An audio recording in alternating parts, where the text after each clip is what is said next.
பேரவைத் தலைவர்களே, எதிர்க்கட்சி தலைவர் அவர்கள் யார் கொண்டு வந்த காரணத்தால் இவர் சிக்கல் என்று சொல்லுகிறார். சரி, அந்த சிக்கலை சரி செய்வதற்கு உங்களுக்கு ஒரு நல்ல வாய்ப்பு இப்பொழுது கிடைத்திருக்கிறது. நாங்கள் செய்தது தவறு இல்லையோ, நான் அந்த வாதத்திற்கு போகல, அந்த வாதத்திற்கு வரல. இப்ப இருக்கக்கூடிய நீட்டை ரத்து செய்தால்தான் நாங்கள் கூட்டணியில் இருப்போம், இல்லை என்றால் கூட்டணி விட்டு விலகுவோம் என்று சொல்வதற்கு உங்களுக்கு தகுதி இருக்கிறதா? அதான் கேள்வி. கொண்டு வரலாம், அரசு கொண்டு வருவதற்கு எல்லா வித தகுதியும் உண்டு. அந்த சட்டத்தை கொண்டு வருவதற்கு அரசுக்கு வாய்ப்பு உண்டு.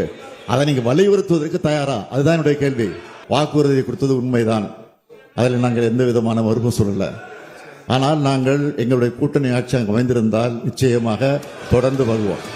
இப்பொழுது நீங்கள் கூட்டணி அமைத்திருக்கிறீர்களே, இந்த கண்டிஷனை போட்டு அந்த கூட்டணியை தொடர்வதற்கு உங்களுக்கு அருகதை இருக்கிறதா என்றுதான் கேள்வி. ஏமாற்று ஆட்சிக்கு வரல, நாங்களும் ஏமாற்று ஆட்சிக்கு வரல. 2 மாதத்திற்கு முன்னாடி பாஜக என்ற கூட்டணியில் நாங்கள் இருக்க மாட்டோம்.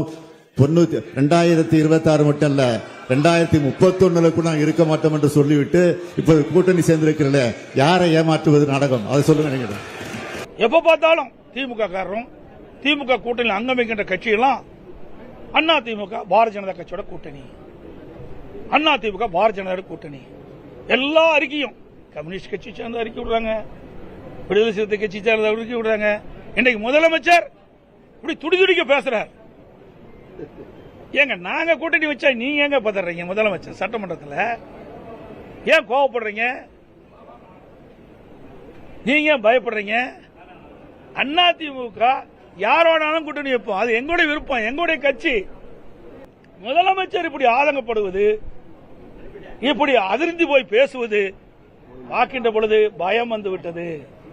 அண்ணா திமுக கூட்டணி அமைக்கப்பட்டு விட்டால் ஆட்சி மாற்றம் ஏற்படும், திமுக ஆட்சி இழக்கும், அண்ணா திமுக ஆட்சி வரும் என்று அவர் மனதிலே வந்த காரணத்தில் தான் அந்த வெளிப்பாடு பார்க்கப்படுகிறது. சட்டமன்றத்திலே நேருக்கு நேர் பார்த்தேன், அவர் பதற்றப்படுறதை பார்த்தேன், அவருடைய பேச்சிலிருந்து வர வார்த்தைகளை பார்த்தோம்.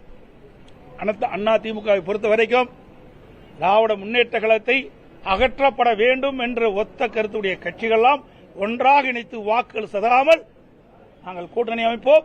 நிச்சயமாக 2026 சட்டமன்ற தேர்தலிலே திராவிட முன்னேற்ற கழக தலைமையில் அமைக்கப்பட்ட கூட்டணியை வீழ்த்துவோம். அண்ணா திமுக கூட்டணி ஆட்சி அமைக்கும், அண்ணா திமுக ஆட்சி அமைக்கும்.